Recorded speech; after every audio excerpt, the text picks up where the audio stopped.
Hello guys, welcome to my channel. तो hope अब तक मैंने जो चार्ट की मदद से लेवल देखना आपको सिखाया और जो मेरे लेवल्स है वो सब सही जा रहे हैं, तो आपको भी उससे अच्छा खासा सीखने मिला होगा। अब आज की वीडियो की मेन बात हम करेंगे कि इकोनॉमिक में ये जो स्लो डाउन है, जीडीपी नीचे है, फिर भी अपना निफ्टी और स्टॉक मार्केट ऊपर क्यों जा रहा है। तो ये वीडियो की शुरुआत करने के पहले मैं मेरे एक्सपीरियंस से आपको थोड़ी चीज़ें बता दूं कि देखिए, मैं स्टॉक मार्केट में 2006 से ट्रेडिंग और इन्वेस्टमेंट दोनों करता हूं, अराउंड 14 ईयर्स से। तो स्टॉक मार्केट ऐसी चीज़ है जहाँ पे पैसा बनता है, लेकिन उसके लिए आपको कुछ कंडीशंस फॉलो करनी रहती है। जैसे कि अगर आप सबसे पहले ये डिसाइड कर लीजिए कि आप ट्रेडिंग के लिए क्या करना चाहते हैं और इन्वेस्टमेंट के लिए क्या करना चाहते हैं, तो आप वो अपना ट्रेडिंग और इन्वेस्टमेंट दोनों को अलग ही रख दीजिए। सबसे पहली चीज़ तो आप ये करिए।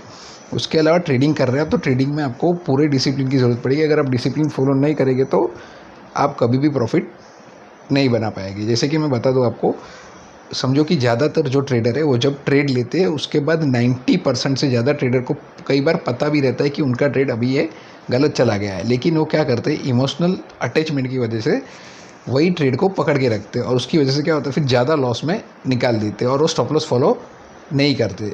तो ये सबसे बड़ा प्रॉब्लम है कोई भी ट्रेडर का। जब वो लॉस करते तो वो अपना जो ट्रेड है उसमें इमोशनली अटैच हो जाते हैं। उनको पता होता है कि ये रॉन्ग जाएगा, फिर भी वो उसको छोड़ते नहीं है। तो ये चीज़ आप दिमाग में बिठा के रख लीजिए कि आपको डिसिप्लिन फॉलो करना ज़रूरी है। और ट्रेडर डिसिप्लिन के ऊपर मैं एक अच्छा खासा वीडियो वीकेंड में आपके लिए बना दूंगा। अब इन्वेस्टर्स की बात करें जो लॉन्ग टर्म इन्वेस्टमेंट करना चाहते हैं 10 से 15 साल के लिए, तो उनके लिए जब भी ऐसे फाइनेंशियल क्राइसिस या तो हेल्थ क्राइसिस आते हैं तो उनको बहुत बड़ा मौका मिलता है उसमें इन्वेस्टमेंट करने का। कोई भी ब्लू चिप स्टॉक्स, मतलब कि जो ए ग्रुप के स्टॉक रहते हैं, एचडीएफसी बैंक है, एचडीएफसी लिमिटेड है, रिलायंस है, एचयूएल है, डाबर है, तो ये जब स्टॉक जो है उसको हम ब्लू चिप स्टॉक बोलते हैं। तो इसमें उनको इन्वेस्ट करने का अच्छा खासा मौका मिलता है। बहुत सारे क्रीज मार्केट में है, जैसे 2008 में लिमन ब्रदर्स आया जो एक फाइनेंशियल क्राइसिस था।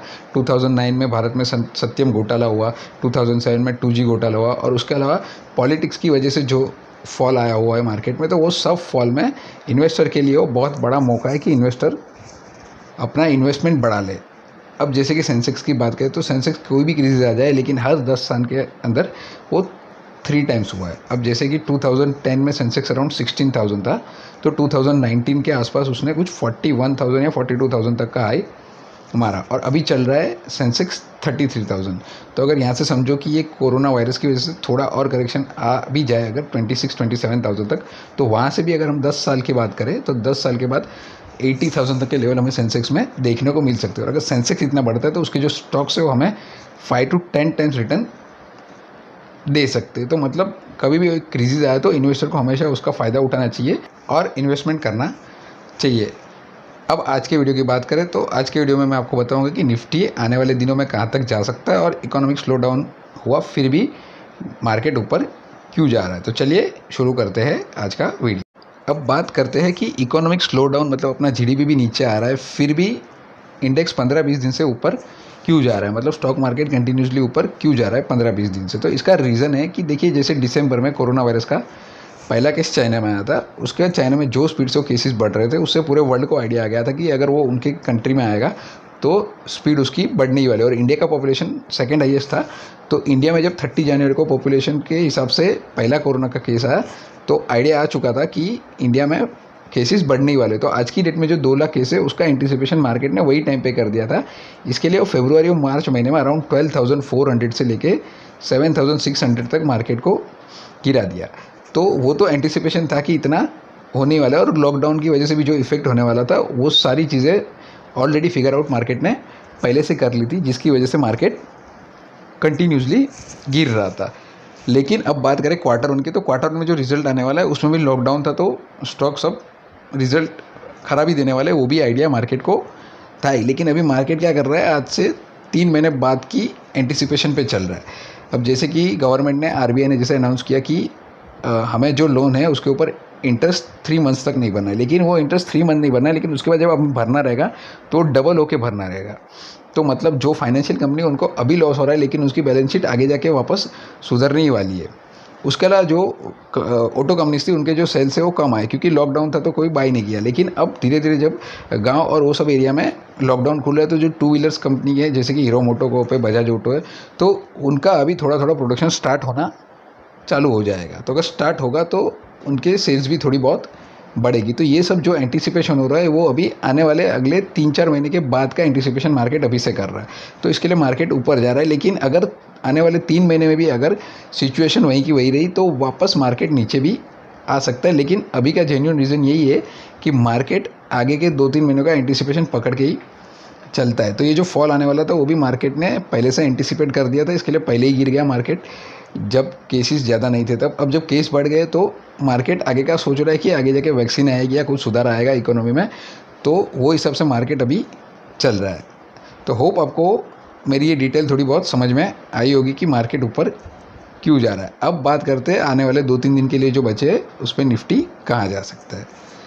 तो जैसे कि मैंने आपको कल ही बोला था कि निफ्टी अगर 9931 के ऊपर गया तो नया हाई आ सकता है।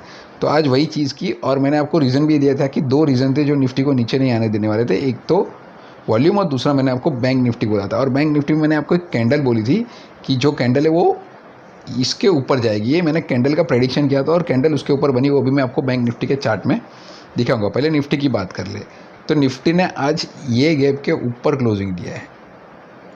अब निफ्टी में बहुत बड़ी तेज़ी आने की उम्मीद यहाँ से लग रही है। तो पहला टारगेट जो आ रहा है ऊपर वो आ रहा है 10,100 का। अगर निफ्टी ने उसको क्रॉस किया तो सेकंड टारगेट आएगा 10,250 और फिर आएगा 10,500। ये 3 टारगेट मार्केट के लिए। अब यहाँ पे आपके लिए एक सपोर्ट का काम करेगा 9850 का लेवल। अभी 9850 एक स्ट्रॉन्ग सपोर्ट का काम करेगा। निफ्टी अगर 9850 के नीचे जाता है तो थोड़ा वीक हो सकता है, लेकिन वो भी सिर्फ 9700 के उधर जाएगा, क्योंकि मार्केट अब सब जगह पे जहाँ जो रेजिस्टेंस क्रॉस किया है वो उसको अब सपोर्ट बना लेगा। तो नीचे जहाँ पे भी हमें डीप मिलता है वहाँ पे हमें मार्केट में बाय करने का मौका मिलेगा। तो निफ्टी में भी चांसेस है कि आने वाले दिनों में हमें और तेज़ी देखने को मिले। तो जो भी डीप मिलता है उसमें हम बाइंग करेंगे। तो ये तो बात हुई निफ्टी की। अब बात करते हैं बैंक निफ्टी की।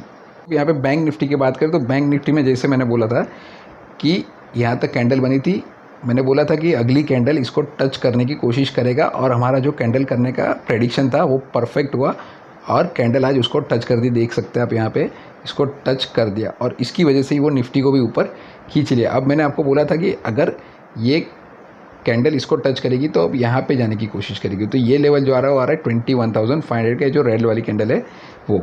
तो यहाँ से हमें आगे आने वाले दिनों में बैंक निफ्टी में हमें 21,200 300 के लेवल्स भी देखने को मिल सकते। अब मैं आपको बैंक निफ्टी का एक मंथली चार्ट दिखाता हूँ जिसमें जो टारगेट आ रहा है वो ऑलमोस्ट बहुत बड़ा टारगेट आ रहा है। तो आपको मैं यहाँ पे 1 डे की जगह पे 1 मंथ के चार्ट में लेके जाता हूँ। यहाँ पे देख लीजिए आप।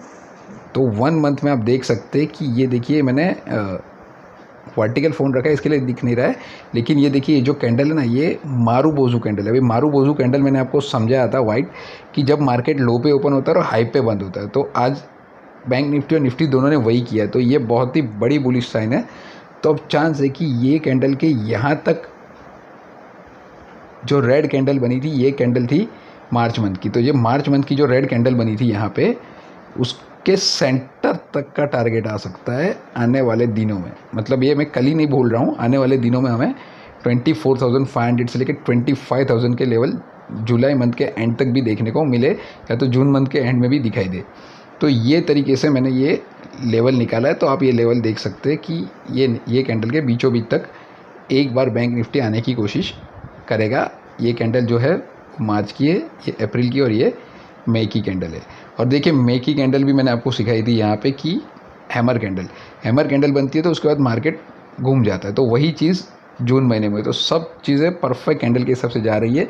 तो होप आपको भी मेरे साथ साथ कैंडल के बारे में अच्छी खासी नॉलेज मिल रही होगी और आप इसको अपने पेपर ट्रेड में ला सकते हो और आप भी सीख सकते हैं परफेक्ट प्रेडिक्शन किस तरह से करते हैं। तो होप आपको मेरा निफ्टी और बैंक निफ्टी के लेवल के बारे में पता चला होगा कि मैं कहाँ तक के लेवल बता रहा हूँ। और अब बात करते हैं कल के लिए कौन सा स्टॉक है जिसमें आप ट्रेड ले सकते हैं। तो आने वाले कुछ दिनों के लिए जो मेरा स्टॉक है वो है डीएलएफ का। आप देख सकते हैं ये 2 candle back to back Bollinger band के अपर लेयर के ऊपर क्लोजिंग दी और यहाँ पे वॉल्यूम भी उसमें अच्छा खासा हमें देखने मिल रहा है। तो अच्छा खासा वॉल्यूम के साथ इसमें बाइंग दिख रही है। तो अगर इसने 158 को क्रॉस किया तो ये 175 180 तक के लेवल हमें दिखा सकता है आने वाले दिनों में। तो इसको आप कैश में भी बाय कर सकते हो और फ्यूचर में कहाँ पे बाय कर सकते हो मैंने आगे वीडियो में बता दिया, तो आप वहाँ पे देख सकते हैं। तो कल का मेरा जो स्टॉक है डीएलएफ का आप कैश या फ्यूचर बाय कर सकते हैं अराउंड 154.80 से लेके 155 के बीच में। अभी इसका प्राइस चल रहा है 157 और इसका टारगेट आ रहा है 175 प्लस। इसका स्टॉप लॉस रखिए आप 144 क्लोजिंग बेसिस पे, तो ये लेवल पे आप इसमें बाइंग कर सकते हैं। तो होप गाइस आज का मेरा वीडियो आपको पसंद आया होगा और अच्छी खासी जानकारी आपको मिली होगी। आगे भी मैं ऐसे ही कुछ वीडियो लाने की कोशिश करूंगा जिससे कि आपको अच्छी खासी जानकारी मिले, और ये वीकेंड में मैं कुछ ट्रेडिंग स्ट्रेटेजी के ऊपर वीडियो बनाने की कोशिश करूंगा। तो आपको मेरा वीडियो अच्छा लगा हो तो इसको लाइक शेयर सब्सक्राइब जरूर करेगा। Thank you very much.